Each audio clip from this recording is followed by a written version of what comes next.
अर्थात आप जाति पर मत जाइए, जात कुछ भी नहीं है, जात बेकार है।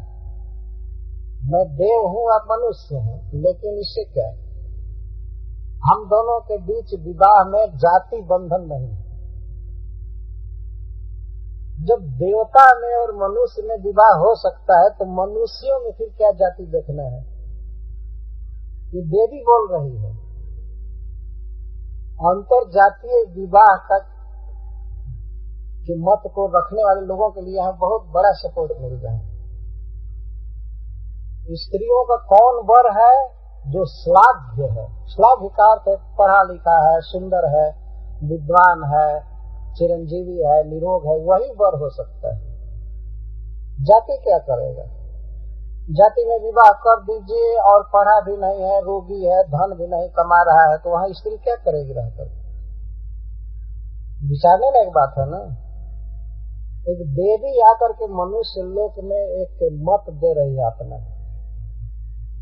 स्त्रियों के लिए श्लाघ्य व्यक्ति ही वर होता है। अच्छा है अपनी जाति में हो तो ठीक है, लेकिन कभी कभी अगर विजाति में भी बहुत सुंदर व्यक्ति मिलता है तो वही वर है, ठीक है।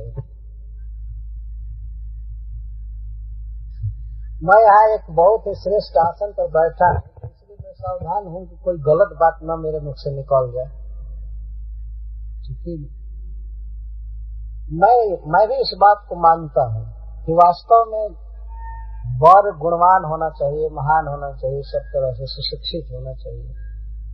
हाँ, एक शर्त यह है कि भाई अपनी जाति का हो तो ठीक है, लेकिन जाति में न मिले तो गुणवान देखना चाहिए ना। जुआरी शराबी सब विवाह दो, बस अपनी जाति का होना चाहिए, तो क्या करेगा, स्त्री खाने के लिए मर जाएगी। ये विचारणीय बात है ना। यहाँ देवता और मनुष्य का विवाह होने जा रहा है, इसलिए बात आ गई है। और देवी के तरफ से, स्त्री के तरफ से ही ये बात कही जा रही है। ऐसा नहीं कि उर्वशी का विचार कोई एक मनोकल्पित विचार है या भावुकता में बोल रही है, नहीं, बहुत शास्त्र की बात, नीति की बात कह रही है।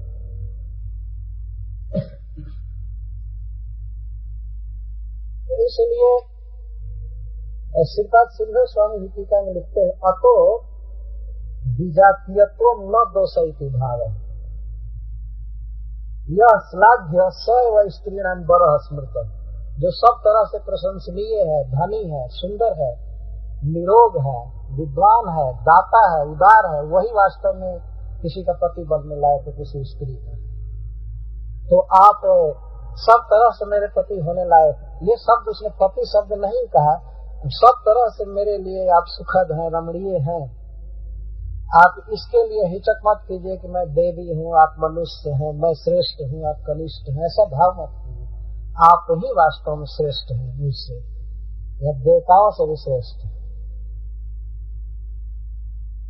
यह बात कहकर के फिर एक शर्त लगा रही है। तो ये शर्त तो कोई शर्त नहीं है, लेकिन कहती कहीं भी मनुष्य को जाना चाहिए, लेकिन भोजन में कॉम्प्रोमाइज नहीं करना चाहिए। ये स्वर्ग में तो वहां ऐसा डालडा तेल सेल नहीं चलता है। वहां देवता लोग केवल घी खाते हैं, और वो भी गो घृत, कामधेनु गाय का घृत का। तो अमृत पीते रहते, वहां कुकिंग नहीं, वहां पकाना नहीं पड़ता है देवताओं को, और दुकान में फल नहीं बिकता है, तो अपने आप सब कुछ भरा पड़ा है। यहाँ तक कि गहना अलंकार या फर्नीचर आदि जो कुछ भी उनको खरीदना नहीं पड़ता है। वहाँ की नदी की धाराओं पर सब बहता हुआ आता है, मधु की धारा बहती है, दूध दही की नदियां बहती हैं। और भागवत के 5वें स्कंद में लिखा गया है कि ऐसी ऐसी नदियां हैं कि नदियों के लहरों पर बहता हुआ सुंदर सुंदर पलंग आता है, सुंदर सुंदर कपड़े, सब कुछ ये लिखा गया है विस्तार से। यहाँ कारखाना खोलना पड़ता है, यहाँ प्रदूषण होता है, गंदी नालियां निकालनी पड़ती हैं, धुआं चिमनी का निकलता है। सही से स्वर्ग में कुछ भी नहीं है। इस पृथ्वी पर भी जहाँ लोग बड़े बड़े लोग रहते हैं, वो लोग ये कारखाना आदि दूर करना चाहते हैं। इसमें दिल्ली में नियम निकला है, कुछ खास क्षेत्र में कोई कारखाना नहीं रहेगा, प्रदूषण हो रहा है, तो बाहर करो। और उसमें भी जो मिनिस्टरियल एरिया है उसमें तो बिल्कुल शुद्धि रहनी चाहिए।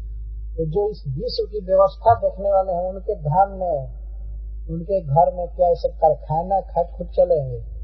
ये सब नहीं चल सकते, कुछ भी मेहनत नहीं है।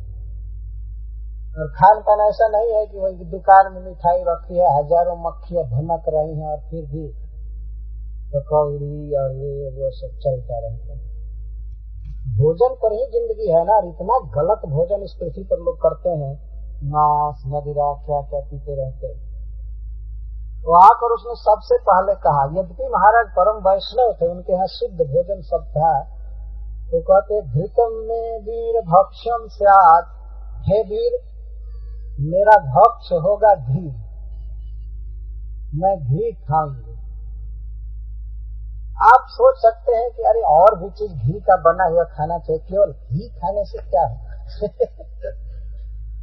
देवताओं के लोक में रोटी भात ठोस कोई चीज नहीं चलता है, वो लोग केवल पेय पीते हैं, पेय, और सब कुछ उनका ब्लड में बदल जाता है।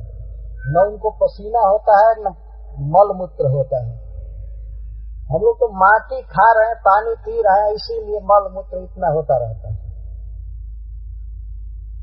ये सब विकार है शरीर के, देवताओं का शरीर दूसरा है। घृतम में वीर भक्षम शायद, हे वीर मेरा भक्ष होगा घी, मतलब मैं आपके साथ रहूंगी, आपकी जाया बनूंगी, लेकिन भोजन में मैं जो खा करके आई हूँ वही खाऊंगी। अथवा स्वर्ग में तो मुझे सब तरह का अमृत मिलता है, लेकिन यहाँ अमृत नहीं मिलेगा, तो इस आज्यम वही अमृतम, इस पृथ्वी पर एक ही अमृत है, वो है घी गाय का, तो मैं वही खाऊंगा। अब जिसकी जो आदत लग जाती है वही खाता है। अब का यहाँ का आदमी तो तंबाकू खाने वाला लगता है, स्वर्ग भी जाएगा तो अपनी चुनौती लेता जाएगा, चलेंगे वहां भी चुसते रहेंगे। हम तो मन में विचार करते हैं। एक शायर में मैं सुना था, वो रासलीला वाले कह रहे थे कि एक मित्र से जगाई में भाई बात कर रहे थे, तो आपस में कहते हैं कि देखो मैं मरूंगा तो ये काम जरूर करना कि हमारे कफन के भीतर 2-4 बोतल जरूर रख देना, कभी कभी पिया करूंगा। मर जाऊंगा, कफन बांधना तो भीतर 2-4 बोतल उसमें कर देना। वाह, इस तरह की आसक्ति है भोजन में। भोजन शुद्ध करना चाहिए, भगवान को भोग लगा करके। और ये अंडा संडा, बहुत दुर्भाग्य की बात है कि अब गांव में भी अंडा घूमने लगा और अंडपाई लोग भरने लगे अंडा पीते। भोजन के विषय में देवता कितने सावधान रहते हैं। कहते मैं घी पीऊंगी, और भोजन आपको कोई झंझट करने की जरूरत नहीं है, कोई दिक्कत करने की जरूरत नहीं, मैं केवल घी पीऊंगी रहूंगी बस, और सब कुछ मंजूर है, लेकिन भोजन में कॉम्प्रोमाइज नहीं। श्रील प्रभुपाद जी अमेरिका में गए तो उन्होंने भोजन में कोई समझौता नहीं किया। एक दो व्यक्ति उनसे कहे कि अरे स्वामी जी आप यहाँ मांस नहीं खाएंगे, मदिरा नहीं पिएंगे और ये ठंडा में नहाएंगे तो यहाँ नहीं चल सकता है। प्रभुपाद जी ने कहा कि कुछ भी हो, जो हमारा भोजन है वही तो करेंगे, जो शास्त्र कहता है वही करेंगे। तो प्रभुपाद जी लाखों करोड़ों लोगों को शुद्ध आहार सिखा दिए। भोजन गलत कभी नहीं करना चाहिए, क्योंकि हम जो खाए हैं उसी से हमारा मन बनता है, उसी से शरीर बनता है। तो तमोगुणी और राक्षसी भोजन करने से क्या वो राक्षस नहीं हो जाएगा आदमी? वैसा मन होगा। उर्वशी कह रही कि मैं घी पीऊंगी और मैथुन के अलावा आपको मैं विवासस नहीं देखूंगी, बिना वस्त्र के नहीं देखूंगी, अर्थात आप मेरे सामने कभी नग्न मत होइएगा। रमण के समय आप कभी अकस्मात यदि नग्न हो जाएं वो चलेगा, लेकिन उसके अलावा और किसी समय में मैं यदि नग्न आपको देख ली तो मैं चली जाऊंगी। इसके कहने का आशय ये था, इसने कहा नहीं साफ कि मैं चली जाऊंगी, लेकिन इसने कहा कि मैथुन के अलावा अन्य समय में मैं आपको नग्न नहीं देखना चाहती। तो उर्वशी ही जानती थी कि मनुष्य बहुत समय नग्न रहते हैं। नग्न दो ही लोग रहते हैं, भूत बैताल और आदमी। देवता लोग बहुत अच्छा से कपड़ा पहन करके रहते हैं। आप देखेंगे मनुष्यों को नग्न रहते हुए विदेशों में, पश्चिम देशों में बहुत नग्न रहते हैं।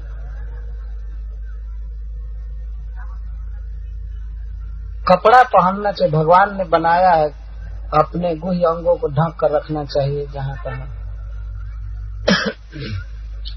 भागवत में एक कथा दी गई, एक नग्न जीत महाराज थे अयोध्या के, तो उन्होंने नग्न रहने वालों को बहुत मारा पीटा था, दंड दिया था, इसलिए उनका नाम पड़ा नग्न जीत। जहां तहां नग्न घूमना, ऐसे नहीं घूमना चाहिए। नग्न रहना है तो वन में रहना चाहिए। तो सुपर मार्केट में घूम रहे हैं और नंगे घूम रहे हैं, नग्न घूम रहे हैं, ये ठीक नहीं है।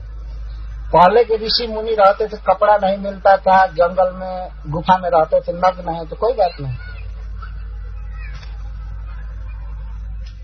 नग्न रहना बहुत बड़ा दोष है।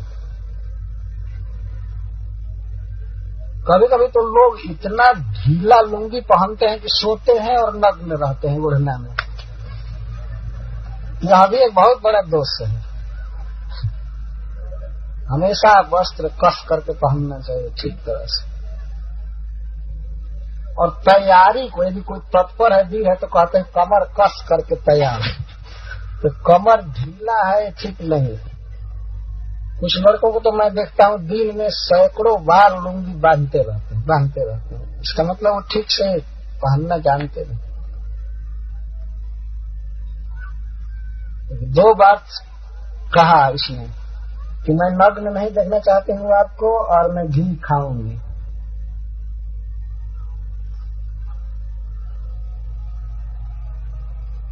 तो उर्वशी ने यह बात क्यों कहा, इस पर श्रील प्रभुपाद जी लिखते हैं, परपॉइंट में लिखे हैं कि इस संसार में मनुष्य बहुत नग्न रहते हैं। वही लिखे हैं, वही स्वयं लिखे हैं भूत प्रेत की तरह। उसी का मैं अनुवाद कर रहा हूँ। भूत प्रेत नग्न रहते हैं, मनुष्य को नग्न नहीं रहना चाहिए। तो देवलोक की सभ्यता देवी उर्वशी सिखा रही है। उसने जो कुछ भी कहा उसको महामना पुरुषराज जी ने स्वीकार कर लिया।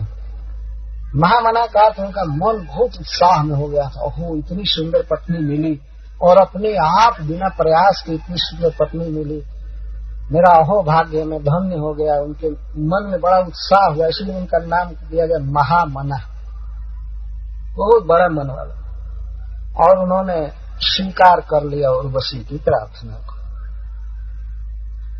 तो ये तो उर्वशी से इनके मिलन की कथा हुई, और वंश परंपरा गिनाई जा रही। उर्वशी के गर्भ से इनके 6 पुत्र होंगे, बाद में कथा आएगी। और उर्वशी प्रथम बार गर्भवती होने के बाद ही चली जाएगी। उस समय पुरुरवा महाराज की बहुत ही शोकमय दशा हुई, जाने लगी। जितना इनको आनंद मिल रहा है उसके आने पर, उसके जाने पर इससे 100 गुना शोक मिलेगा। ये दिखाया गया है, कभी सुख नहीं होता है स्त्री पुरुष के संग से, दुख ही होता है। हरे कृष्ण, जय श्री कृष्ण। ओ भाओ नरलोक विमोहनम, को न सेवेत मनुजो, देवीं त्वां स्वयमागतां।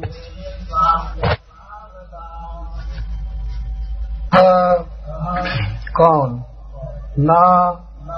न सेवेता, सेवन करेगा, मनुजः मनुष्य उत्पन्न, मनुष्य, देवी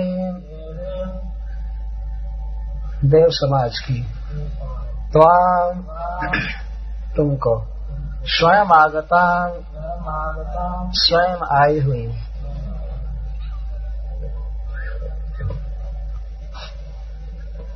तो जब देवी उर्वशी ने शर्त रखा महाराज पुरुरवा के पास, तो महाराज पुरुरवा उसकी शर्त को स्वीकार किए और उन्होंने उसकी प्रशंसा इस तरह से की, अहो रूपम अहो भाव, तुम्हारा रूप अद्भुत है अर्थात सौंदर्य अद्भुत है तथा तुम्हारा भाव हाव भाव श्रृंगार आदि अद्भुत है। तुम्हारा रूप ऐसा है कि नर समूह को भी मोहित करने वाला है। यहाँ नर का अर्थ है तपस्वी। तपस्वी गण जो संसार में किसी भी रूप पर मोहित नहीं होते हैं, वे भी तुम्हारे रूप पर मोहित हो सकते हैं। न रियंते स्रवंती रेतो रूपेण इति नरा, जो रेता के रूप में श्रवित नहीं होते हैं वे नर कहे जाते हैं। तपस्वी न तेषाम लोक समूह तम विमोहयति इति तथा।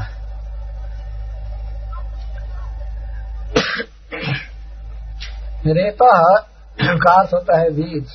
वीर्ज में और उस व्यक्ति में कोई भेद नहीं माना जाता है।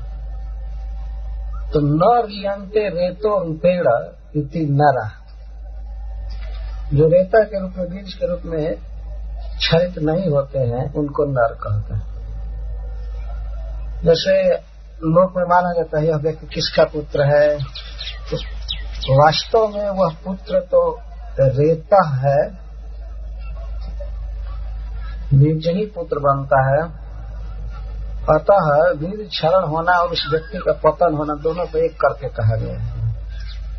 नर का अर्थ तपस्वी और लोक का अर्थ समूह। तपस्वियों का समूह भी तुम्हारे रूप पर मोहित हो जाए। इसके द्वारा उर्वशी जी के सौंदर्य का वर्णन किया जा रहा है। नरलोक विमोहनम, यदि नरलोक का अर्थ किया जाए कि मनुष्य समूह को विमोहित करने वाला रूप, ही तो कोई बहुत बड़ी बात नहीं हुई। मनुष्य तो यही की स्त्रियों पर लुब्ध रहते हैं, इसी लोक की। तो यह कहा जब उर्वशी के लिए उर्वशी को देख करके मनुष्य समाज मोहित हो जाएगा, तो ये तो कोई आश्चर्य नहीं है। लेकिन आश्चर्य यह है कि तपस्वियों का समूह भी तुम्हारे रूप पर मोहित हो जाता है। ऐसा तुम्हारा श्रृंगार है, ऐसा तुम्हारा रूप है। तो कौन ऐसा मनुष्य होगा जिसके पास तुम स्वयं आओ और वह तुम्हारे प्रस्ताव को स्वीकार न करे, तुम्हारे साथ न रहना चाहे। कह मनुज त्वाम स्वयं आगता न सेवेत। सेवेत का अर्थ अंगीकार करना, तुमसे सुख प्राप्त करना। इस प्रकार महाराज पुरुरवा ने अभिनंदन किया उर्वशी के आगमन का। और अब श्री सुखदेव गोस्वामी कहते हैं कि उर्वशी के साथ वे पुरुष श्रेष्ठ पुरुरवा महाराज यथेष्ट विहार करने लगे।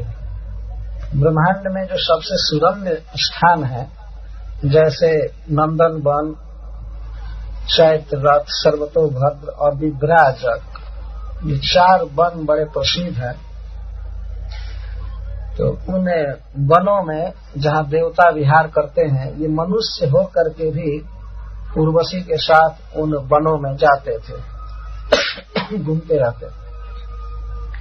तया स पुरुष श्रेष्ठो रमयन्त्या यथार्हतः रेमे शुर विहारेषु कामं चैत्र रथादिषु। इस प्रकार पुरुष श्रेष्ठ पुरुरवा महाराज अत्यंत सुख देती हुई उर्वशी के साथ उसको सुख देते हुए और देवताओं के विहार स्थान चैत्ररथ आदि वनों में जथा योग्य और कामम, यथेष्ट, यथार्हत और कामम शब्द दिए जा रहे हैं, बहुत महत्वपूर्ण है। जथा योग्य और जथा काम विहार करने लगे। इस संसार में सबसे आकर्षक विषय है निसंदेह स्त्री। तो उर्वशी के रूप पर मोहित होकर पुरुरवा महाराज का अत्यंत आकर्षक स्थानों में भ्रमण उनको पूरा भगवान से विमुख कर दिया था। ऐसा कहा गया है नत्र कि पुरुरवा महाराज भगवान के परम भक्त थे, लेकिन ऐसा विषय का स्वभाव है, संसार के भोगों का ऐसा स्वभाव है कि व्यक्ति गिर जाता है भक्ति योग से। रे में शब्द इसमें दिया गया है रमयंत्या। रमयंत्या, रमयंती का यह अर्थ है कि उर्वशी सब तरह से महाराज पुरुरवा को सुख देना चाहती थी, अपने सुंदर शब्दों द्वारा, स्पर्श द्वारा, और इन्हें विविध प्रकार की भोज्य सामग्रियां देना बना करके किसी भी तरह से सुखी करना चाहती थी। और महाराज पुरुरवा वास्तव में सुखी थे रे में। रमण का अर्थ होता है स्वच्छंद विहार, स्वच्छंद, और वह भी दो क्रिया विशेषण दिए गए हैं, जथा अर्हता और कामम। कामम का अर्थ होता है जितनी अपनी इच्छा थी, जहां जाने की, जो सुख भोगने की भोग रहे थे। और इसके साथ ही साथ यह भी कहा जाता है जथा अर्हता, देश काल के अनुसार, वैदिक मर्यादा के अनुसार, कभी इन्होंने नियम नहीं तोड़ा, इसको जथार्हता, जथा योग्य।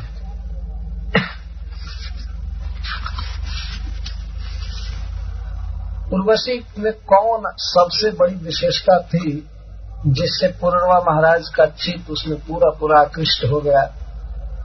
वह था उसके शरीर की सुगंध, वह शरीर की सुगंध। रममाणस्तया दिव्या पद्म किंजल्क गंधया, दिव्या का विशेषण है पद्म किंजल्क गंधया। उर्वशी के नख से शिख तक इसके देह से एक बहुत ही सुंदर गंध निकलते थे। कैसी गंध? कमल के कोष में जो पराग होता है पीला पीला, उससे किंजल्क कहा जाता है। किंजल्क में जो सुगंध है, वही सुगंध उर्वशी के देह से पूरा निकलता था।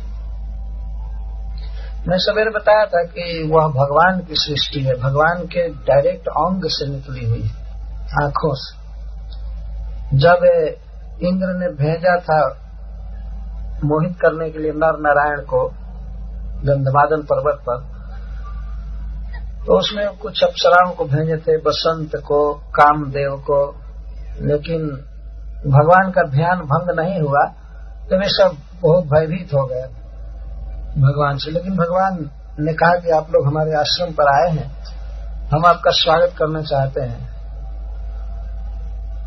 तो भगवान ने अनेक स्त्रियों को अपनी भावों से पैदा किया, ऐसे स्वाभाविक, और भगवान ने कहा कि इसमें से आप लोग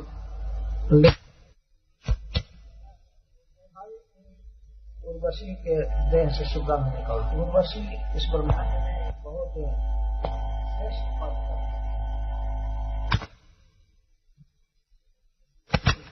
सूर्य की गति के हेत बनते हैं महीने महीने, तो उसमें उनमें एक उर्वशी है।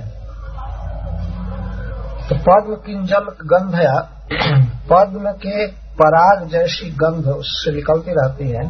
महाराज पुरुरवा का जो मन आकृष्ट था सबसे अधिक इसी पर। और तन मुखा मोद मुसितो मुदे अहर गणान बहु, और उर्वशी के मुख से बहुत ही सुंदर आमोद निकलता था। उसके श्वास वायु के साथ बहुत ही सुंदर गंध निकलती थी। शरीर से तो गंध निकलती ही थी। मुखामोद का अर्थ है मुख से या श्वास से जो वायु निकलता था, उसमें अद्भुत सुगंध थी।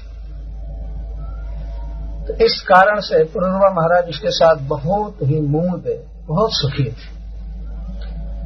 और वर्ष के वर्ष बीत गए, परंतु पुरुरवा महाराज का चित्त संतुष्ट नहीं हो रहा। वे सुखी अनुभव करने लगे, अपने को धन्य अनुभव करने लगे, परंतु मन में जो विषय भोगों की लालसा थी उसकी शांति नहीं हो रही, तृष्णा और बढ़ती जा रही थी। बहुत बहुत वर्षों तक रहे। अब देखिए उर्वशी के जाने का समय निकट आ गया। सुखदेव गोस्वामी कहते हैं, उधर इंद्र ने देखा कि उर्वशी के बिना हमारा लोक अच्छा नहीं लग रहा।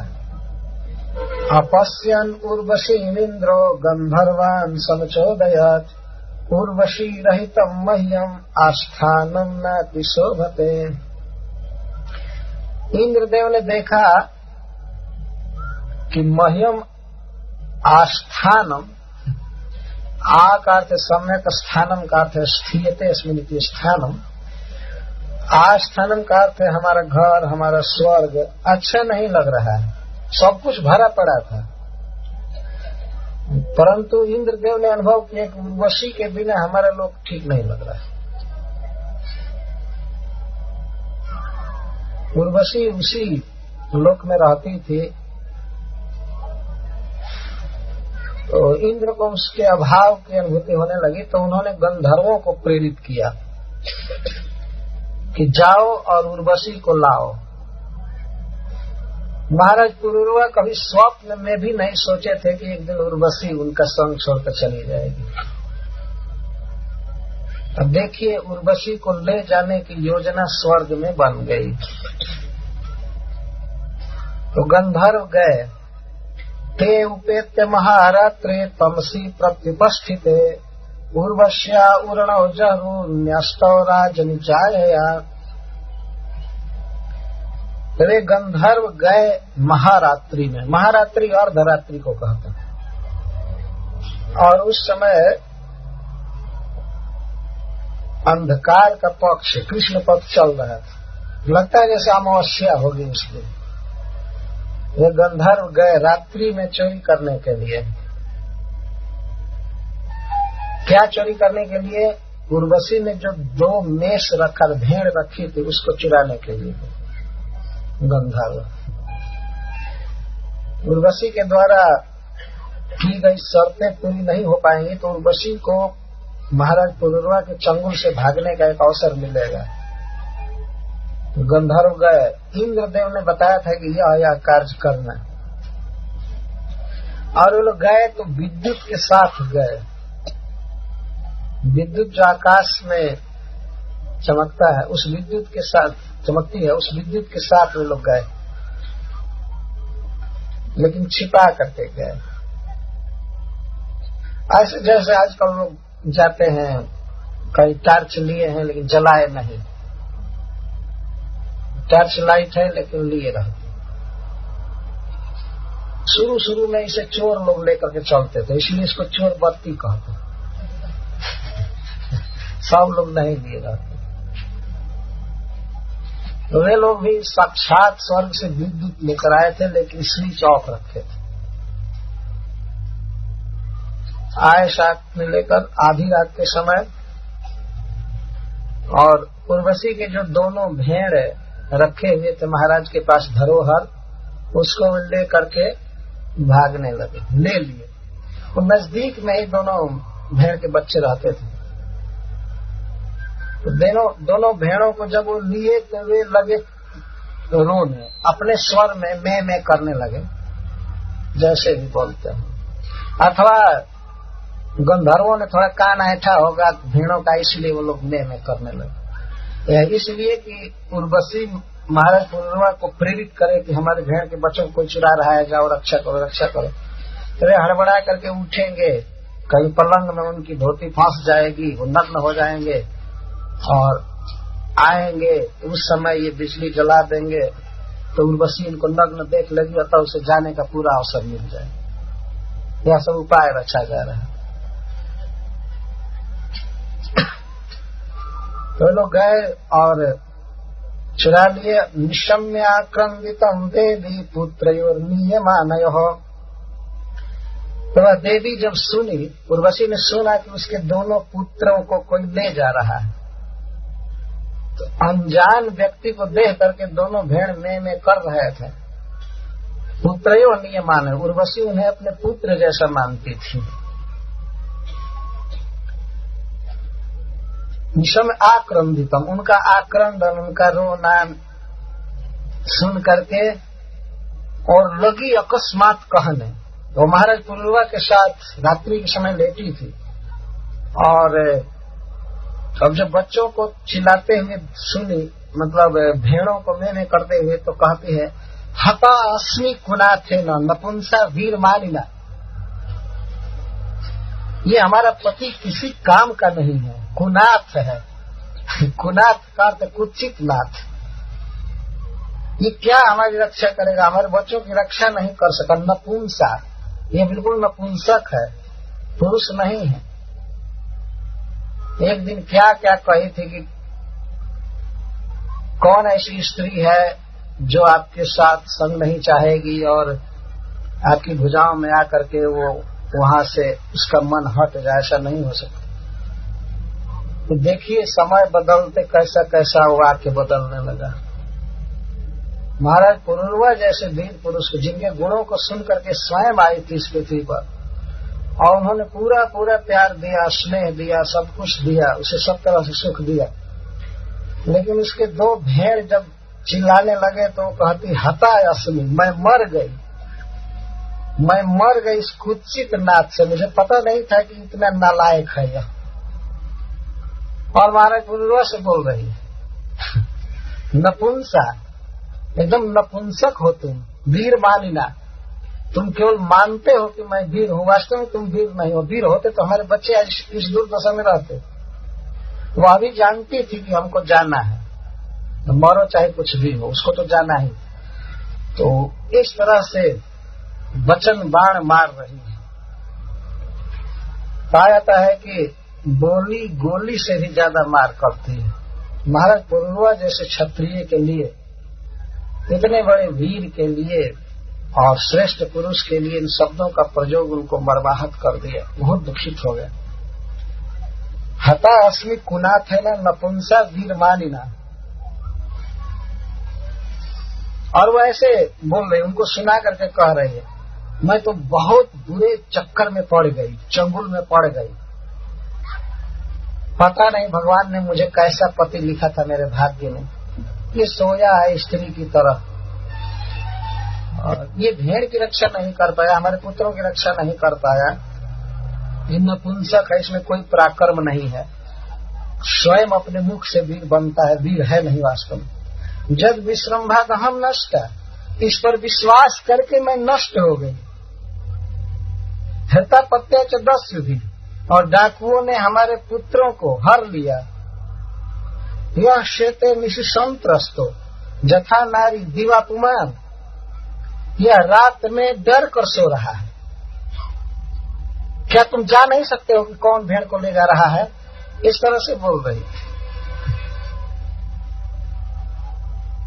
और यह शेते निशिसंत्रस्तो जथा नारी, जैसे नारी सोती है, स्त्री सोती है डर करके, किवाड़ बंद करके, वैसे सो रहा है।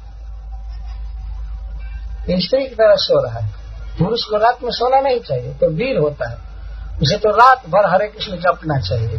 हरे कृष्णा कृष्णा कृष्णा हरे हरे, हरे राम राम राम। सोना ज्यादा हमेशा निंदनीय है। जो कुंभकर्ण से थे, तो कुंभकर्ण जैसा सो रहा है। किसी को ज्यादा सोते हुए देख करके लोग कहते हैं तो कुंभकर्ण का भाई आ गया। ये सो रहा है, सोने पर ही चोरी होती है ना। जगा रहे आदमी तो 1000 आदमी के बराबर होता है। ये सो रहा है, नारी की तरह सो रहा है। दिवापुमान, केवल दिन में मर्द बनते हो, दिन में मर्द बनते हो, रात में नारी हो जाते हो। और इस तरह से कोई स्त्री बोले, वो भी अपनी पत्नी, तो ये सहन नहीं हो सकता है। जथा नारी, रात में नारी हो जाते हो और दिन में पुरुष बनते हो। दिन में जा करके सभा में बैठते हो और बड़े बड़े मंत्रियों के बीच में और इतना शासन, लेकिन तुम भेड़ को नहीं बचा सकते, नहीं कर सकते, तुम्हें कोई भी बल नहीं है, कुछ नहीं है।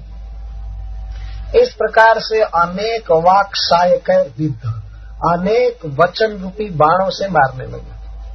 उर्वशी जानबूझ करके ऐसा बोल रहे थे। महाराज के पराक्रम को और उनकी वीरता को जानती थी, परंतु फिर भी वह इसलिए बोल रहे थे कि ये हमारी बातों से दुखी होकर के और तत्काल उठे यहाँ से, और किसी तरह मैं इनको नग्न देख लूं, जिससे मुझे स्वर्ग जाने का एक बहाना मिल जाए। तो इति वाक सायक विद्ध, वाक सायक, सायक का अर्थ बाण, वचन बाणों से विद्ध हो गए। कैसे? प्रपोत्र कुंजर, जैसे किसी हाथी को अंकुश की मार से विचलित कर दिया जाए, क्रुद्ध हो जाए, इस तरह से महाराज पुरुरवा वचन बाणों से विद्ध हो गए। एक बहुत बड़े विजेता को, इस विश्व के सबसे बड़े सम्राट को, और कोई स्त्री इस तरह से नपुंसक कह दे, हीन कह दे, उसके कहने से तो वे हो नहीं जाएंगे, वैसा जैसा है वैसा रहेंगे। फिर भी वे दुखित हो गए और उसी समय तत्काल ही दौड़कर तलवार उठाए और तलवार लेकर के विवस्त्र ही चल दिए। वे उठे, वस्त्र के साथ ही उठे, लेकिन हड़बड़ाहट में उठने से उनका जो वस्त्र था इधर उधर फंस गया और वस्त्र खुल गया है, इसका उनको ध्यान नहीं था। और हाथ में तलवार लेकर के वे चले, और जेम ही चले, बेड से थोड़ा ही दूर, 2-4 पग थे ही वे गंधर्व विद्युत चमकाने लगे, पूरा पूरा प्रकाश हो गया, और उर्वशी ने उनको देख लिया नग्न। नग्न देख ली तो उनसे बात भी नहीं की, उसको तो जाना था, केवल बहाना देखती थी, और बस वो उठ करके चल दी, वहां से भाग गई स्वर्ग के लिए। ते विसृज्योरण तत्र विद्युत अपने साथ लिए थे, तो उन्होंने स्विच ऑन कर दिया, पूरा पूरा प्रकाश हो गया। प्रकाश हो गया, उधर से दोनों भेड़ को लेकर के महाराज पुरुरवा आ रहे थे। तो आते समय स्पष्ट उर्वशी ने देख लिया कि नग्न है, इसलिए अब वो वहां से चल दी। महाराज पुरुरवा को इसका ध्यान नहीं था कि ये चली जाएगी, वो कुछ शर्त को नहीं समझे थे, वो चली गई। और जब महाराज आए, अपने शयन कक्ष में आए, तो वहां उर्वशी को नहीं देखे। इसका अर्थ है कि उर्वशी भी पीछे पीछे जा रही थी, और वे भेड़ों को लेकर के जब लौटे तो वहां नग्न देखी और चली गई। उसकी शर्त पूरी नहीं हुई, खंडित हो गया, उसको बहाना मिला और चली गई। आई लो शयने जायाम पश्यन विमनाइव तच्चित्तो विह्वल सोचन बब्राह्मण मत्तवन महिम। महाराज आयल जिनके शयन है, यहाँ शयन का अर्थ पर्यंक, पर्यंक पर नहीं देखे, खिन्न हो गए। खिन्न होकर के उसी दशा में अब उन्हें वस्त्र पहनने की सुधि नहीं हो रही थी, वे लगे खोजने उसको, पर्यंक के नीचे खोज रहे हैं, घर में खोजने लगे, इधर उधर चारों तरफ, लेकिन अब तो थी नहीं, खिन्न हो गए। तच्चितो विह्वल सोचन बब्राम उन्मत्तवन महिम। उनका चित्त केवल उर्वशी में लगा था। उर्वशी कैसे बोलती थी, चलती थी, कैसे उनसे प्रेम करती थी, और भी उसके हाव भाव, उसकी क्रियाएं ही याद आती थी। और विकल हो गए, विह्वल हो गए, शोक में पड़ गए, हाय हाय करने लगे, और पागल की तरह पृथ्वी पर घूमने लगे। उन्मत्तवत महिम विभ्राम, घूमने लगे सबसे, बभ्राम।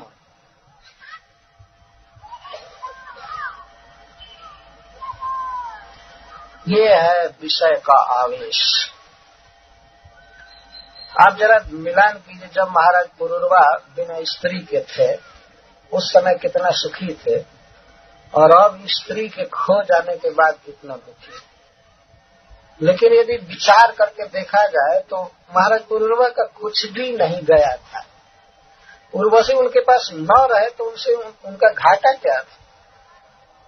कौन सा सुख मिला उससे? और नहीं है तो क्या दुख है? लेकिन केवल मन में अभाव की अनुभूति होने लगी,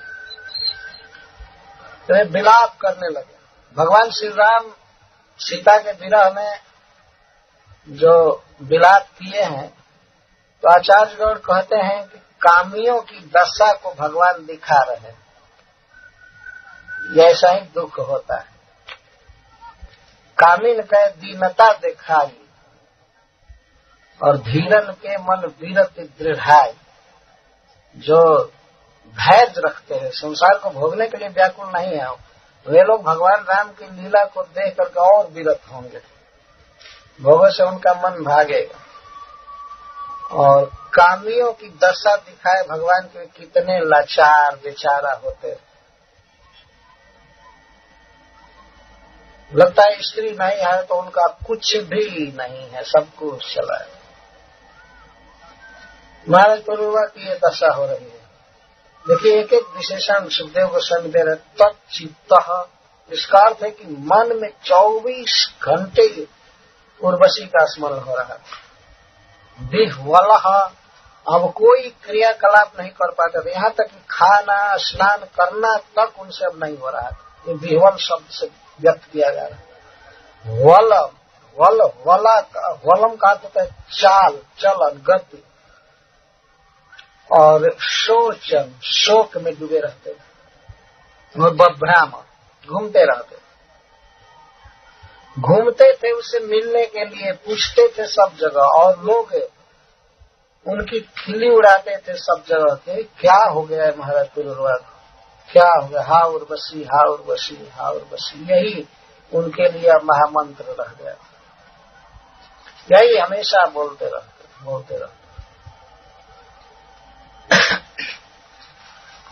इस दृश्य को स्पष्ट करने के लिए सुखदेव गोस्वामी उन्मत्तवत शब्द का प्रयोग कर रहे हैं।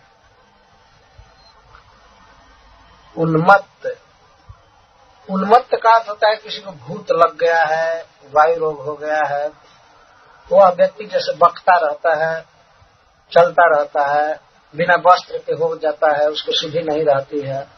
और इस तरह से वे न नहाते थे, न अच्छी तरह से खाते थे, हमेशा बकते रहते थे, घूमते रहते थे, पागल की तरह थे।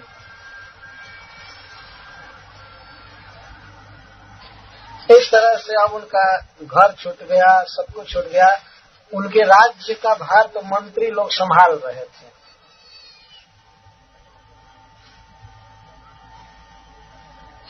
ऐसे घूमते बहुत दिनों के बाद उन्होंने एक दिन उर्वशी को कुरुक्षेत्र में देखा। शातां वीक्ष्य कुरुक्षेत्रे सरस्वत्यां च तत्सखी पंच प्रहृष्ट वदनः प्राह सुक्तम् पुरूरवः। महाराज पुरूरवा सरस्वती नदी के तट पर उसको देखे। महाराज इस तट पर थे और वो दूसरे तट पर थी, और बहुत ही प्रसन्न सखियां उसके साथ थी। उर्वशी के साथ 5 सखियां थी। उनके लिए सुखदेव गोस्वामी कहते हैं प्रहृष्ट वदना। उनका मुख बड़ा खिला हुआ था, हंस रही थी, बातें कर रही थी। तो इसके द्वारा यह सूचित हुआ कि उर्वशी भी बहुत प्रसन्न थी। वह तो प्रसन्न थी महाराज पुरूरवा के बिना, और महाराज पुरूरवा उसके बिना मर रहे थे। तो देखिए, संसार का जो संबंध है वह क्या कहा जाए, कहीं कहीं 36 जैसा होता है, कहीं कहीं 66 जैसा, 33 जैसा होता है। ये जो पुरूरवा और महाराज पुरूरवा और उर्वशी का संबंध है 66 जैसा। ऐसे 6 और 6 लिखते हैं, 66। एक 6 का मुख एक 6 की ओर है, लेकिन दूसरे 6 का मुख दूसरे तरफ। बातचीत करना चाहते हैं तो वो जानती है कि पुरूरवा महाराज है, और बहुत कम पानी था, ये पार हो सकते थे, जाने की कोशिश कर रहे थे, उस पार जाने लगे। लेकिन जब उससे भेंट करने की सोचने लगे तो पांचों सखियों के साथ चल दिए, इनसे बात भी नहीं करना चाहती थी। वही स्त्री जो इनकी पत्नी बनी हुई थी और स्वयं गई थी, आज विनय करने पर भी उनसे बातचीत नहीं कर रही थी। यह प्रसंग वेदों में लिखा गया है, बारंबार इसकी चर्चा है। उर्वशी ने जो कहा था महाराज पुरुरवा को, बहुत ही सुंदर उपदेश किया था, वो उपदेश यहाँ आ रहा है। जैसे तुलसीदास जी को उनकी पत्नी रत्ना ने उपदेश दिया था।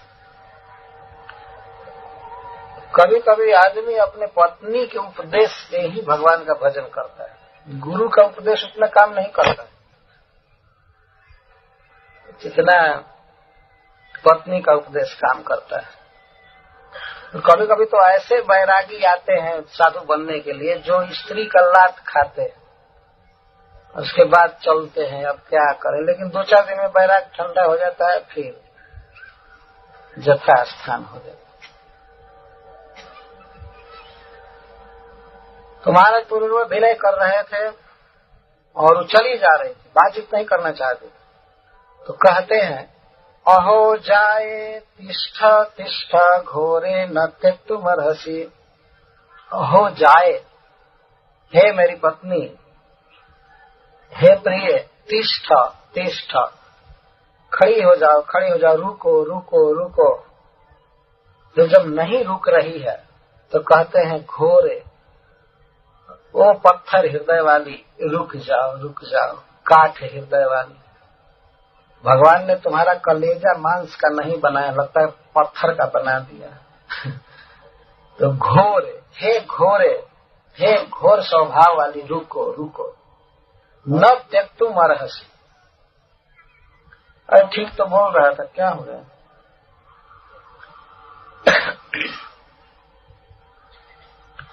हे घोरे, तुम रुको रुको रुको। त्यक्तुम न अर्हसि, तुम्हारे लिए उचित नहीं है कि तुम मेरा त्याग करो। माम त्वम अद्यप्त निर्वृत्य वचांसि कृण्वावह। अभी मेरा त्याग मत करो, और मैंने तुमको अब तक कोई सुख नहीं दिया है, या तुमने मुझे पूरा पूरा सुख नहीं दिया है। रुक जाओ रुक जाओ। इस पर कहा है उर्वशी ने कि महाराज, संसार के भोगों का ऐसा स्वभाव होता है कि व्यक्ति करोड़ों कल्प तक भी भोगे फिर भी पूर्ण सुख की अनुभूति नहीं होती है। तो इस पर महाराज कहते हैं, ठीक है, कम से कम बातचीत तो करो, बैठो, जैसे पहले बात करती थी वैसे अब तो बैठो, बात करो, कुछ देर बात करो। और बात करने में उसके द्वारा पूर्व की कई हुई बातों का उदाहरण देते कि तुमने यह कहा था यह कहा था। तो इनको आशा थी कि अभी मैं इसको बात करके और इसको खुश कर लूंगा, यह पुनः मेरी पत्नी रहेगी और मेरे राजधानी में लौटेगी, इनको यह आशा थी। तो कहते हैं वचांसी क्रीड़वाव है, रुको, कुछ देर तो बैठ करके बात करो। ठीक है, मैं मानता हूँ कि तुम मेरे पास नहीं रह पाओगी और मेरे साथ तुम्हारा विहार नहीं हो पाएगा, लेकिन कुछ देर बात तो करो। क्या यहाँ डिस्टर्ब करते हैं हम लोग, एक बार फिट करके छोड़ दो। तमाशा लगा।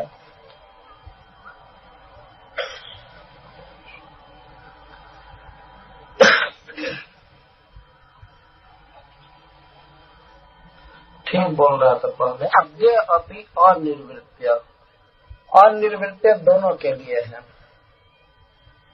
मैंने तुमको पूर्ण सुख नहीं दिया या तुमसे मैं पूर्ण सुख नहीं प्राप्त कर पाया। तो वास्तव में संसार के भोगों का ऐसा स्वभाव है कि कभी भी पूर्ण तृप्ति नहीं हो सकती। सुख पाने की विषय भोग की लालसा नित्य नवीन रहती है। इसीलिए विवेकी पुरुषों को चाहिए कि वे वैराग्य का आश्रय लें। संसार के भोगों को भोगने से कभी तृप्ति नहीं होगी, छोड़ने से तृप्ति हो जाएगी। ये स्वभाव है भोगों का। तो कहते हैं रुको रुको, कम से कम वचांसी क्रीड़वाव है, कुछ बात तो करो। क्या है, आज मेरा इतना अधिकार नहीं रह गया कि तुम मुझसे कुछ बात करो। जब फिर भी नहीं रुकती है तब कहते हैं कि देखो, सुदेहो एवं पतत यत्र, हे देवी जिस सुंदर देह पर रिझ करके तुम स्वर्ग से आई थी, आज निश्चित मैं आत्महत्या करूंगा तुम्हारे सामने। मैं यहाँ मरने जा रहा हूँ, मेरा यह सुंदर देह अभी गिर जाएगा और इसको वृक खाएंगे, भेड़िए खाएंगे, गिद्ध खाएंगे और रात्रि में सियार खाएंगे। दया उत्पन्न करने के लिए बोल रहे हैं। सुदेहोयं पतत्यत्र देवी दूरं हृतस्त्वया खादन्तेनं वृकागृध्रा त्वत्प्रसादस्य नास्पदम्। हे देवी, हे प्रिय, त्वत्प्रसादस्य नास्पदम्, यदि तुम मुझ पर प्रसन्न नहीं हो पाओगी, तुम्हारी कृपा मुझे प्राप्त नहीं हो पाएगी, तो मैं आत्महत्या करूंगा। इतने वर्षों तक, इतने दिनों तक मैं किसी तरह से रहा, लेकिन आज यदि तुम मेरे साथ बात नहीं करोगी, मेरे साथ नहीं बैठोगी, तो मैं निश्चित मरूंगा। और वर्तमान क्रिया का प्रयोग करें कि अयम सुदेह पतति, देखो देखो अब ये शरीर गिरने जा रहा है, मैं मरने जा रहा हूं। तो जिस देह को तुम अपनी भुजाओं में ली हो, जिसके साथ घूमी हो, विहार की हो, वह देह गिद्धों के पेट में चला जाएगा, वृकों के पेट में चला जाएगा। वे नोच नोच करके इसको खाएंगे। क्या इस दृश्य की याद करके, कल्पना करके तुम्हारा हृदय नहीं पिघल रहा है? दया करो मुझ पर, दया नहीं करोगी तो मैं मर जाऊंगा। सुदेहो यम पतति अत्र देवी दूरम हृतस्त्वया, त्वया हृतस, तुम्हारे द्वारा त्यक्त, हृतकार त्यक्त, तुम्हारे द्वारा त्यक्त हो करके मैं जी नहीं सकता, और इस देह को वृक और गिद्ध खा जाएंगे। और वास्तव में महाराज पूर्वा आत्महत्या के लिए उद्यत हो गए। वे ऐसा वर्णन है, टीकाकार कहते हैं कि सरस्वती नदी के किसी ऊंचे तट पर खड़े होकर के दिखा रहे हैं, या किसी ऊंचे टीले पर, कि मैं आत्मपात करने जा रहा हूँ, इस पेड़ पर चढ़ करके मैं आत्मपात कर लूंगा, और हमको थोड़ा भी बेहोश देखेंगे भेड़िए और गिद्ध तेरे आ जाएंगे। भेड़िए तो ऐसे जीवित भी आदमी को खा जाते हैं सोने पर, और मरने पर गिद्ध खाते हैं। तो मेरा शरीर इस तरह से नष्ट हो जाएगा, मैं जीऊंगा नहीं तुम्हारे बिना इस संसार में। तब इस पर उर्वशी ने जो सूक्त कहा है महाराज पूर्वा के लिए, वो बहुत ही प्रसिद्ध है। बारंबार इसकी चर्चा की गई है कि उर्वशी ने जो सूक्त कहा था वो वेदों में किस तरह लिखा गया। कई जगह चर्चाएं चलती रहती है। उर्वशी कहती है, उर्वशी का यह वाक्य बहुत ही सुंदर प्रेरणा देता है। उर्वशी कहती है, मां मृथा पुरुषोसी त्वं मां स्मृत्वा दीर्घ्रिकायि में, मां मृथा, मरिए मत पुरुषोसी त्वं, आप पुरुष हैं। क्यों इस तरह से आत्महत्या कर रहे हैं, क्यों मर रहे हैं? क्या मेरे बिना इस संसार में आपके लिए कोई सुख नहीं है? तो मरिए मत, मां मृथा पुरुषोसी त्वं, आप पुरुष हैं। तत्वम शब्द से कह रहे तुम मरो मत, पुरुष हो। पुरुष का धर्म है धैर्य रखना, पुरुषार्थ कहते भी हैं। चाहे स्त्री कोई कार्य करे, चाहे कुछ भी, उसको पुरुषार्थ कर। पुरुष हो, मरो मत, और सचमुच कहीं भेड़िए तुमको न खा जाए, तुमको सचमुच ही वृक न खा जाए। तो फिर महाराज पूर्वा ने कहा कि यदि तुम रुक जाओगी और मेरे साथ पूर्वोत मित्रता रखोगी, तो मैं आत्महत्या नहीं करूंगा। तब कहते हैं, क्वापि सख्यम नव स्त्रीणाम वृकाणाम हृदयम जथा। महाराज आपको पता नहीं है, स्त्रियों का किसी के साथ सख्य नहीं होता। जैसे वृकों का हृदय होता है, वैसे स्त्रियों का हृदय होता है। एक स्त्री बोल रही है, और इस बात में सच्चाई है। वृकाणाम हृदयम जथा, जैसे वृक का, भेड़िए का हृदय होता है कठिन, वैसे स्त्रियों का हृदय कठिन होता है महाराज। उनका सच्चा प्रेम किसी भी व्यक्ति के साथ नहीं होता। ये सामान्य जनरल स्त्रियों के लिए बात कही जा रही है। कुछ बहुत उच्च कोटि की स्त्रियां हुई हैं, उनके लिए ये बात नहीं कही जाती। कहीं भी समझना चाहिए वाक्यार्थ को। और यह जो प्रसंग उर्वशी कह रही है, इसमें स्त्री निंदा अभिप्रेत नहीं है। स्त्रियों की निंदा करने के लिए ये बात नहीं कही जा रही है, लेकिन पुरुषों की जो अनावश्यक आसक्ति स्त्रियों में हो जाती है, उस आसक्ति पर व्याघात करने के लिए वाक्य कहा जा रहा है। श्रीमद् भागवतम में यह उद्देश्य नहीं है कि स्त्रियों की निंदा की जाए, स्त्रियों को दुखी की जाए, यह की जाए, परंतु संसार में सबका देखा हुआ विषय है, सबसे अधिक भगवत विमुख है करने वाली जो वस्तु है इस संसार में, वो है स्त्री। इसलिए भगवान के भक्ति में बाधक होने से कुछ बातें कही जा रही हैं। मां वृथा पुरुषोषित मां स्वादिर वृकाई में, इमे वृका का क्या अर्थ है? क्या वहां पर कुछ वृक, कुछ बाघ वहां पर खड़े थे क्या? इमे शब्द करे और कहने का से महाराज आप अगर थोड़ा भी बेहोश होंगे तो ये भेड़िए आपको सचमुच खा जाएंगे, आप इस तरह से मत रहिए। इमे शब्द का यहाँ अर्थ करते हैं आचार्य इंद्रियां। आप मरिए मत, आप पुरुष हैं, आपको ये इंद्रिय रूपी वृक न खा जाए। इस संसार में ये जो इंद्रियां हैं वास्तव में आत्मा के सुख को ये खा रही, इतना आसक्त नहीं होना चाहिए। उर्वशी से क्या आत्महित हो सकता था पूर्व महाराज का? क्या होता? और मान लीजिए उर्वशी में सुगंध है, सुंदरता है, हाव भाव श्रृंगार है, तो उससे तो आंखें, कान और स्पर्श इंद्रिय, त्वग इंद्रिय, यही सब तृप्त हो सकते हैं। आत्मा का उससे क्या सुख है, क्या संस्पर्श है? इंद्रियां ही वास्तव में आत्मा को अधोगति में डालने वाली है। इसलिए भागवत में कहा गया है कि यह शरीर रथ है और आत्मा रथी, जीव रथी है और इंद्रियां घोड़े हैं रथ के। तो ये कुत्सित मार्ग में विषय में ले जा करके देह को, मन को, बुद्धि को, सबको गिरा देती, इंद्रियां गिरा देती। इंद्रियों को वृक कहा गया। और किसी भी व्यक्ति को, विशेष करके साधक को चाहिए कि वो इंद्रियों से बचे, अपने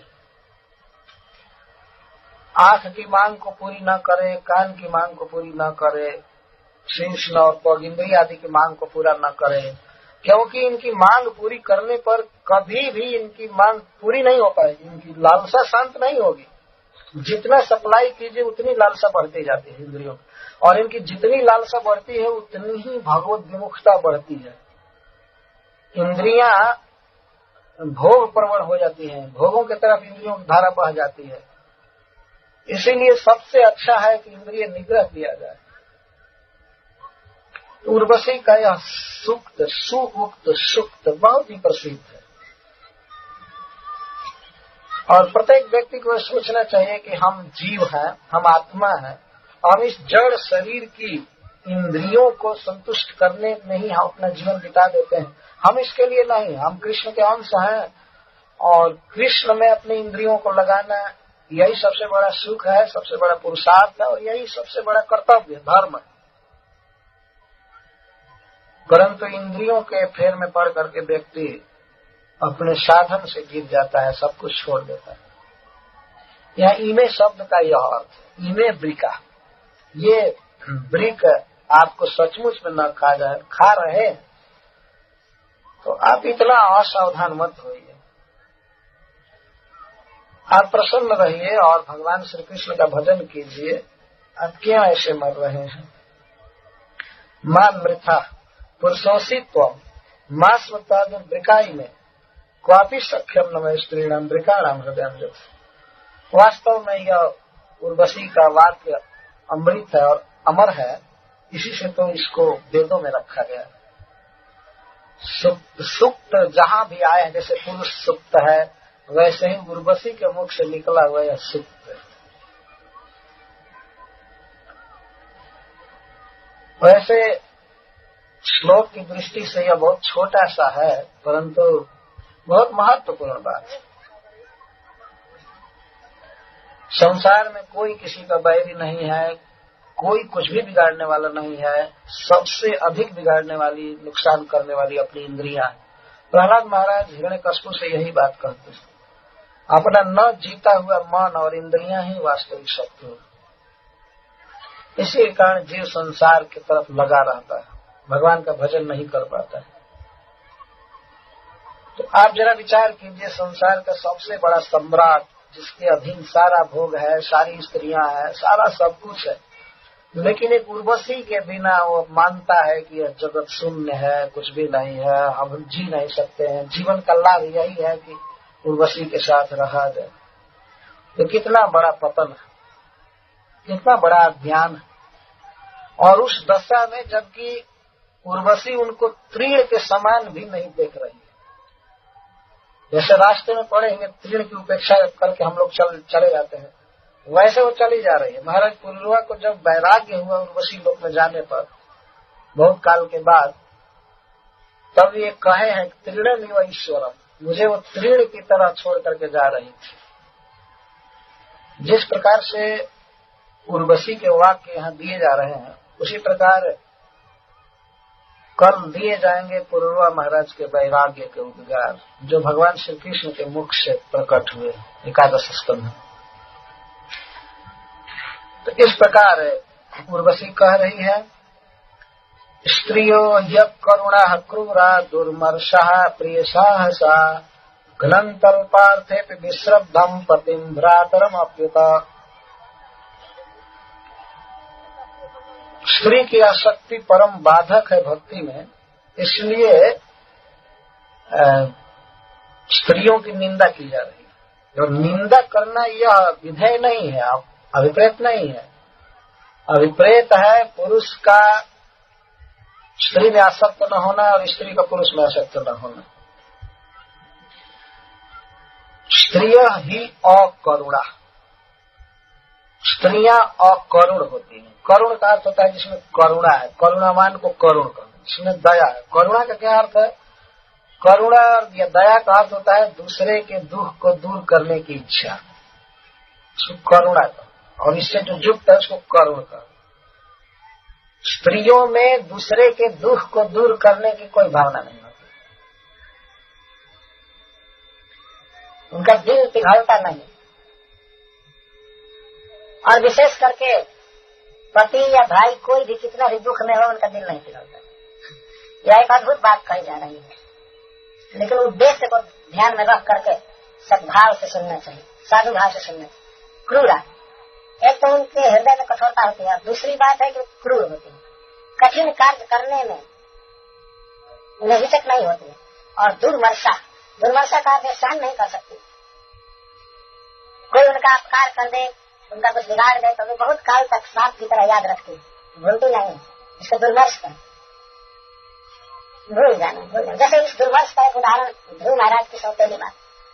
जब ध्रुव महाराज अपने पिता की गोद में चढ़ना चाहते थे तो कहते जाओ जाओ वन में तपस्या करो भगवान का, और वे जब प्रकट हो तो वर मांगो कि हमारी मृत्यु हो जाए और मर करके मेरे गर्भ से जन्म लोगे, तब राज्य आसन पर बैठो।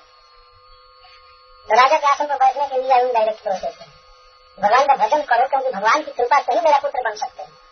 तो इस कहने का उसका था कि जाओ वन में तप करके मर जाओ, और भगवान से यही वर मांगो कि सूर्य के गर्भ से मेरा जन्म दीजिए, अब मेरा बेटा बनोगे तब आसन पर बैठो, दूसरे के द्वारा उत्पन्न होकर आसन पर नहीं बैठ सकते।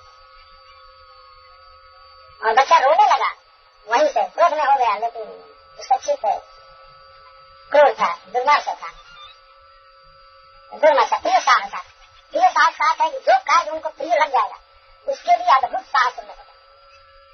इसके लिए कुछ भी बलिदान करना पड़ेगा, तैयार है, उनको प्रिय लग जाना चाहिए। श्रीमद् भागवतम में कुछ बातें ऐसी रखी गई है कि कोई किसी वर्ग पर दोष नहीं ले सकता, क्योंकि यह जो लेक्चर है वो स्त्री को मुझ से दिया गया। किसको आप बोलेंगे? एक स्त्री स्त्रियों की निंदा कर रही है, और वो अभी सबसे श्रेष्ठ है। अगर नहीं मुझे बहुत भ्रम है, प्रमाद है, इत्यादि है, वो स्वर्ग से आई है सबसे श्रेष्ठ सुंदर बता रही है। उसको पता है इस स्त्रियों के आकर्षण जाल में पड़ करके हम लोग कृष्ण से दूर करते हैं।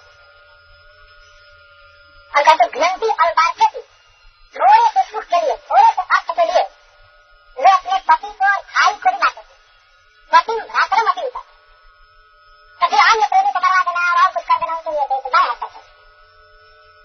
और ये अल्पार्थ है, अल्पार्थ है, पति उनके संग विहार में बाधा दिया तो उसको मरवा देती। संसार में साक्षी है इतिहास इसका, पति को मरवा देती है, भाई को मरवा देती है, और को तो यह घलन तो स्वयं ही दूसरा नहीं। इस तरह की बातें स्वर्ण से गोलियां पर बता विधायाली से विषम अज्ञोषे तत्व फल रहा नरम नरम अभिषण क्या कोई संज्ञा शैल रहा अलित विश्रम्भन विज्ञान आज्ञ जो लोग स्त्री के स्वभाव को तरीके नहीं जानते हैं उनको यह आज्ञ कहा गया।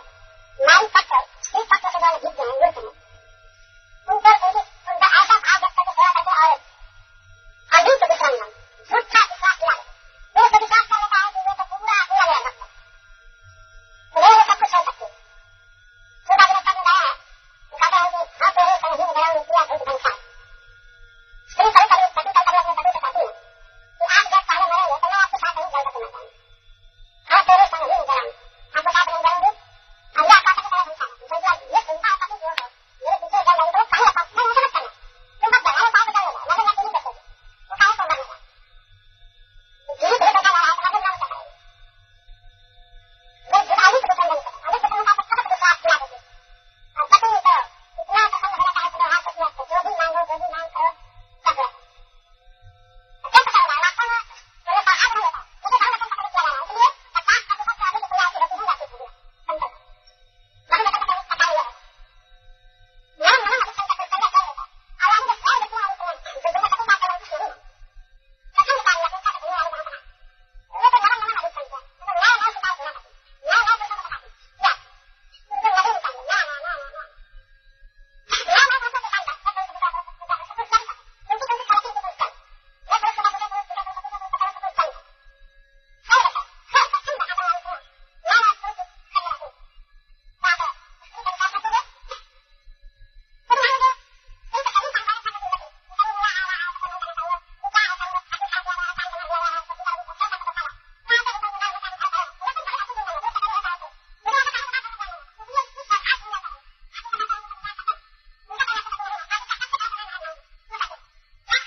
करने के बाद एक बार इसका दर्शन होगा बस इसी से अपने को कृतार्थ मानते।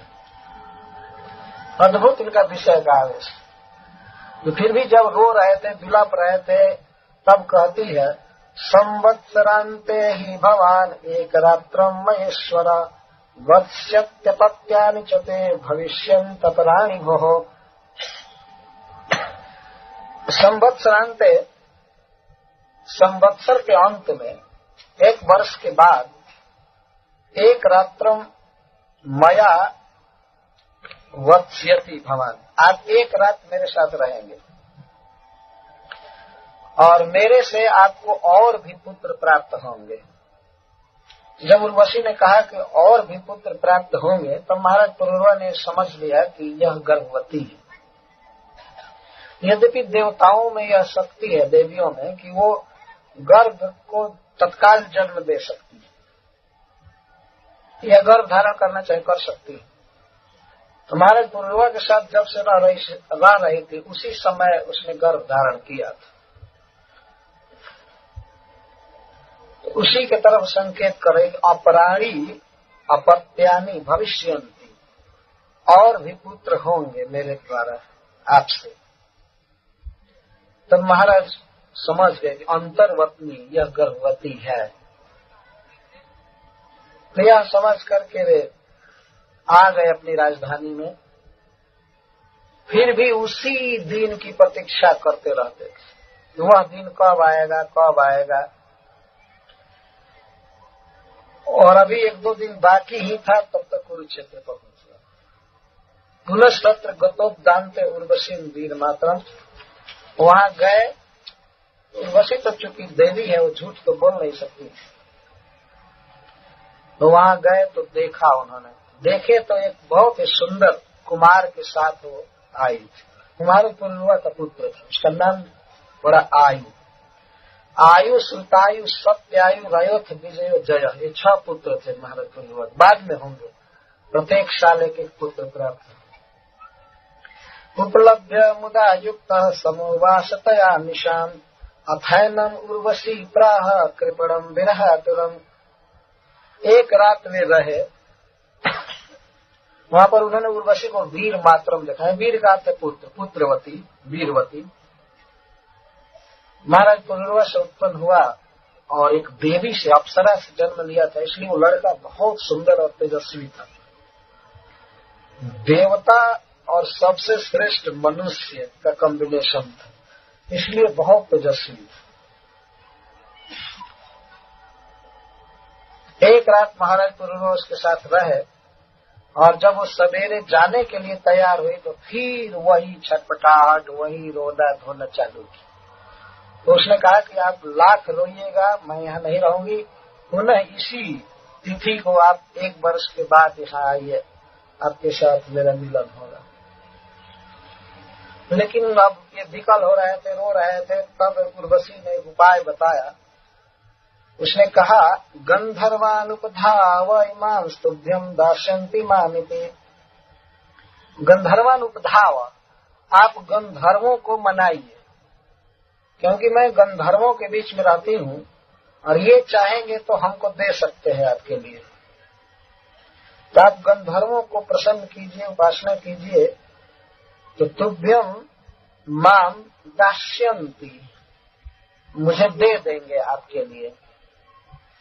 इससे यह सिद्ध हुआ कि उर्वशी भी चाहती थी, लेकिन वह परवश थी, इनके साथ नहीं रह सकती थी।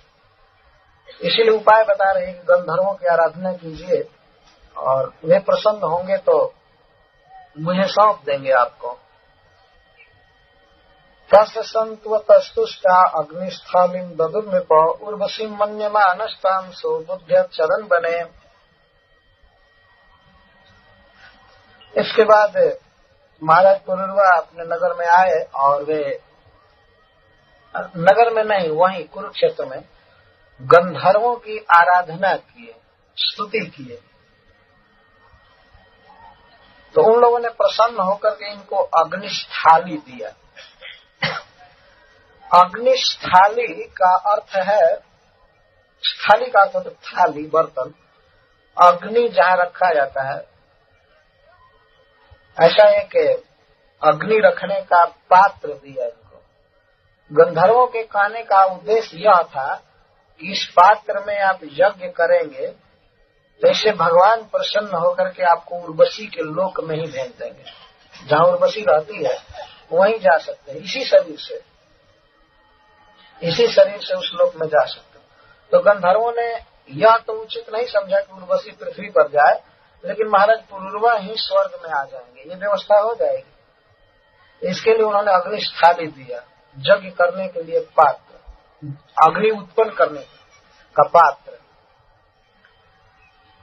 ये महाराज पुरुरवा इतना आविष्ट थे, उर्वशी में इतना आविष्ट थे, उस अग्निस्थाली को ही हृदय से, छाती से सटा करके वे सोचते थे कि उर्वशी मिल गई, उर्वशी मिल गई, उर्वशी मिल गई,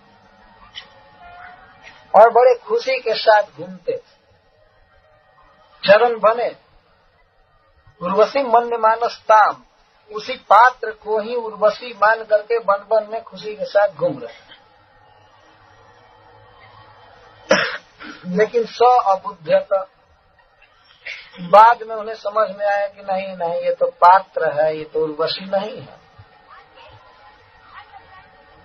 तो उसे स्थाली को नस बने गत्वा गृहानाध्याय तो निशी त्रेतायाम संप्रवृत्तायाम मनसी प्रयवत, उस स्थाली को वन में रख दिए और ध्यायतः गृहान गत्वा, और उर्वशी का ही ध्यान करते हुए उसी के चिंतन में डूबे हुए अपने घर गए।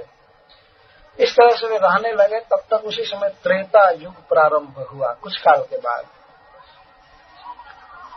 त्रेता युग प्रारंभ हुआ तो महाराज पुरुरवा के मन में यज्ञ करने की वासना अपने आप उभर आई, क्योंकि त्रेता का युग धर्म है यज्ञ करना, सतयुग का युग धर्म है ध्यान करना। उसमें भगवान में मन अपने आप आविष्ट रहता है, बिना किसी बाहरी उपकरण के मन अपने आप भगवान के रूप, नाम, लीला आदि में लगा रहा। लेकिन त्रेता युग जब चढ़ा तब यज्ञ करने की लालसा अपने आप उत्पन्न होने लगी। ये काल का प्रभाव, वेदोक्त कर्म करने की स्पृहा होने लगी। और उर्वशी लोग प्राप्त करने की इच्छा पहले से थी, तो जब यज्ञ करने की इच्छा हुई तो वे उस स्थान पर गए जहाँ वे यज्ञाग्नि उत्पन्न करने का पात्र रखे थे, जो गंधर्वों ने दिया था। स्थाली स्थानम गतो स्वत्थम शनि गर्भम विलक्ष्य सहा तेन द्वे अरणि कृत्वा उर्वशी लोक कामया। तो जहाँ बर्तन रखे थे उस स्थान पर गए तो उन्होंने देखा कि शमी के गर्भ में एक अश्वत्थ उगा हुआ है। इसका अर्थ है कि अश्वत्थ शमी उगा हुआ है और उसमें एक अश्वत्थ वृक्ष उगा हुआ है। अश्वत्थ का अर्थ पीपल या बट वृक्ष।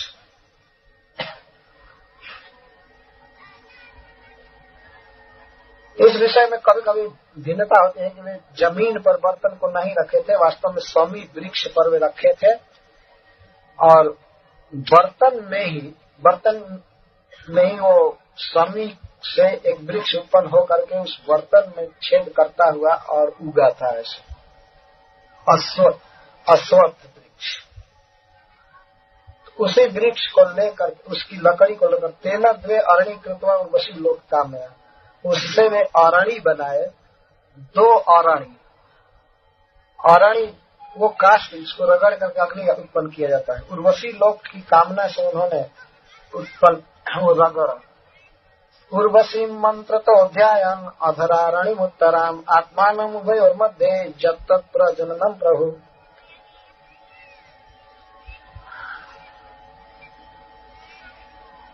तो जो ऊपर की लकड़ी थी और नीचे की लकड़ी थी और एक बीच में लकड़ी होती है दारू, उसको रगड़ने पर आग उत्पन्न हो जाती है। जिस समय ब्राह्मण लोग यज्ञ कर रहे थे और आग उत्पन्न करना चाहते थे, महाराज पुरुरवा को रगड़ने के लिए लकड़ी का है, तो उनका ध्यान यही हो रहा था कि एक मैं हूँ, एक उर्वशी है और एक मेरा पुत्र है।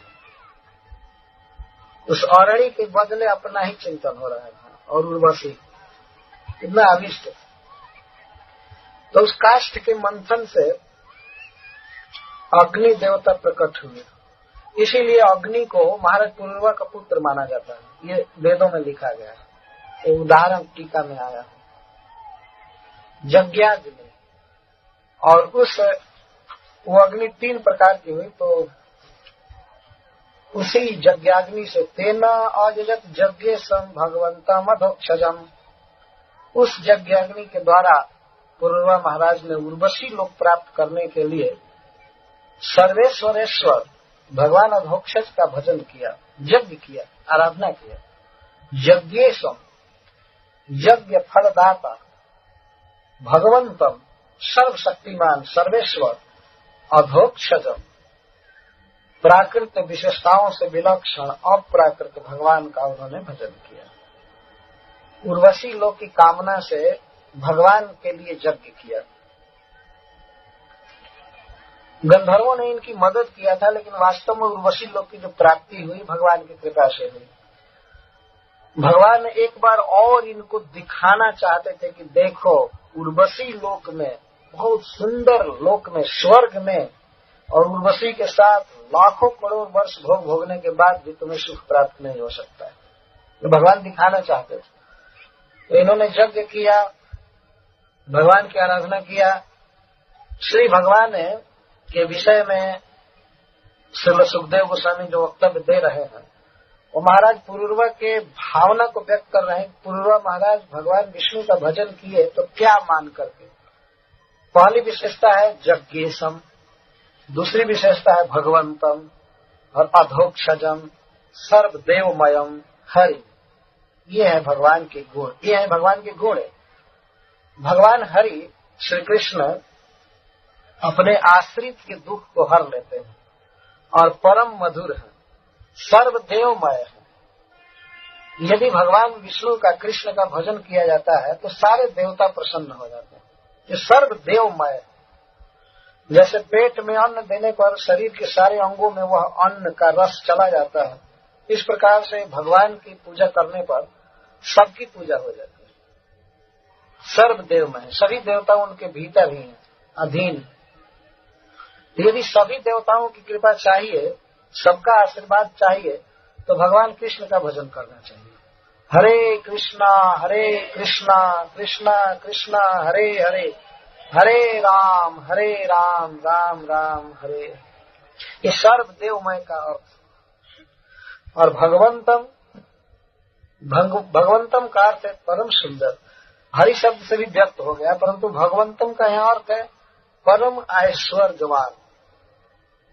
कर्तुम अकर्तुम अन्यथा कर्तुम समर्थ। और अभोक्षजम का अर्थ है अपराकृत, ऐसा कोई दाता नहीं है, वे अधोक्षज हैं, प्राकृत धारणाओं से सदा परे सब कुछ उनका विलक्षण है।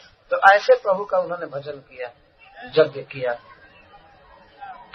पहले युगों में किसी साधक के लिए कोई कठिनाई नहीं पड़ती थी कि हम किसका भजन करें, कौन हमारा इष्ट देव हो, बिल्कुल क्लियर था। जैसे जैसे कलयुग बढ़ा वैसे वैसे दम्भी निज मत कल्प करी प्रकट किए बहुपद। दम्भियों ने, पाखंडियों ने अनेक प्रकार का रास्ता खोल दिया, पाखंड पथ, ये करो ये करो ये करो। उसी को सुखदेव गोस्वामी कहते हैं कि उस समय कोई ये विवाद नहीं था कि भगवान विष्णु ही परम ईश्वर है और वही आराध्य। उसी को कह रहे हैं कि एक एव पुरा वेद प्रणवः सर्ववाङ्मयः देवो नारायणो नान्य एकोऽग्निर्वर्णेव च। पहले एक ही वेद था, वह क्या? प्रणव, ओंकार, एक ही वेद था। और एक ही देव थे, एक ही आराध्य, एक ही भजनीय भगवान। वो कौन? नारायण।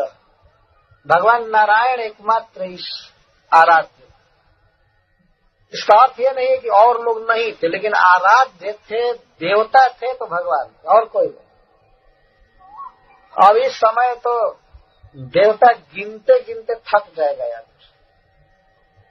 तो खास करके स्त्रियां जब जाती हैं मंदिरों में, बनारस जैसे मंदिर है, हरिद्वार, इधर, तो यहाँ थोड़ा पानी गिराओ, यहाँ एक फूल चढ़ाओ, वहाँ जाड़ा के दिन में भी पानी गिराते चलती।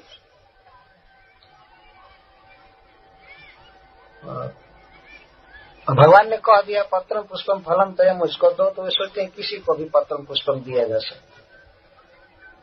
और गंगा जी, एक तो तर्क दे रहा था एक व्यक्ति, गंगा जी जिसके जटा से गिरती है उसको क्या पानी देना है, लेकिन फिर भी पानी दिया जाता है क्योंकि उनको जहर फूंक दिया है, विष लग गया है, तो शांत करने के लिए पानी चढ़ाया जाता है। तो जाड़ा में भी ठंडा पानी उनके ऊपर डाला जाता है। और भगवान शिव की पूजा में अब कोई पूजा रह ही नहीं गई है, कहीं पूजा है नहाओ और एक उल्टा पानी दे दो, बस काफी पूजा हो गई, ऐसा लोग मानते। और उसको लोक में पुजेरू कहते हैं, पुजारी कहते हैं, क्योंकि वह भी करने वाले अब लोग नहीं, तो वो भी नहीं करते। तो जो भी हो, बहुत बहुत इष्ट देव के शोध में पड़ने की जरूरत नहीं है। भगवान नारायण ही इष्ट देव है। और नाग्न्य एको अग्नि, और एक ही अग्नि, और वर्ण भी एक ही था। पहले हंस नाम था वर्ण। पुरुरवा महाराज के समय से अग्नि 3 हुआ, और त्रेता युग प्रारंभ हुआ उसी समय से भगवान की आराधना मंदिरों में प्रारंभ हुई खूब जोर से, क्योंकि अब लोगों का मन इधर उधर रहने पर भगवान में नहीं लगता था। तब आचार्यों ने बड़े बड़े मंदिर बनाए, भगवान के श्री विग्रह की स्थापना होने लगी, जिससे कि ठीक ठीक उनका ज्ञान प्राप्त हो। एकादश स्कंध में यह बात लिखी गई, स्वयं भगवान इस बात को कहे। क्योंकि सतयुग में बिना प्रयास के ही भगवान का नाम जीभ पर आता रहता था, मन में भगवान के रूप गुण लीलाएं गूंजती रहती थी, इसलिए उस समय आप कोई आवश्यकता नहीं पड़ती। तो उस अग्नि से यज्ञ किया उन्होंने, जिसको अपनी प्रजा मानते थे, अपने संतान मान गए थे। और यज्ञ करने के बाद महाराज पुरुरवा को गंधर्व लोक मिला। इस पृथ्वी से चले गए, इसी शरीर से गए स्वर्ग में। वहां जाकर के बहुत काल तक उर्वशी के साथ रहे, लेकिन विषय भोगों का स्वभाव अग्नि की तरह है। जैसे अग्नि में घी की बूंदे डालिए तो अग्नि शांत नहीं होता है, बढ़ता जाता है। उसी प्रकार से विषय भोग पाने से मन की तृष्णा और बढ़ती जाती है और बढ़ती जाती है। तो कल हम लोग सुनेंगे महाराज पुरूरवा किस प्रकार विरक्त हुए। उर्वशी लोग को उन्होंने स्वयं त्याग दिया, उसमें बिना उपदेश के ही छोड़ दिया। और इतना उदात्त, इतना महान प्रसंग है कि भगवान श्री कृष्ण उद्धव जी को जब उपदेश कर रहे हैं स्वतंत्र हृदय से, तो अपने आप प्रभु के मुख से निकला है जिस बात से उनके भक्तों का हित हो सकता है, उस बात को सुनाते सुनाते सत्संग की महिमा के उपकरण में, प्रसंग में उन्होंने महाराज आयल का उदाहरण दिया है।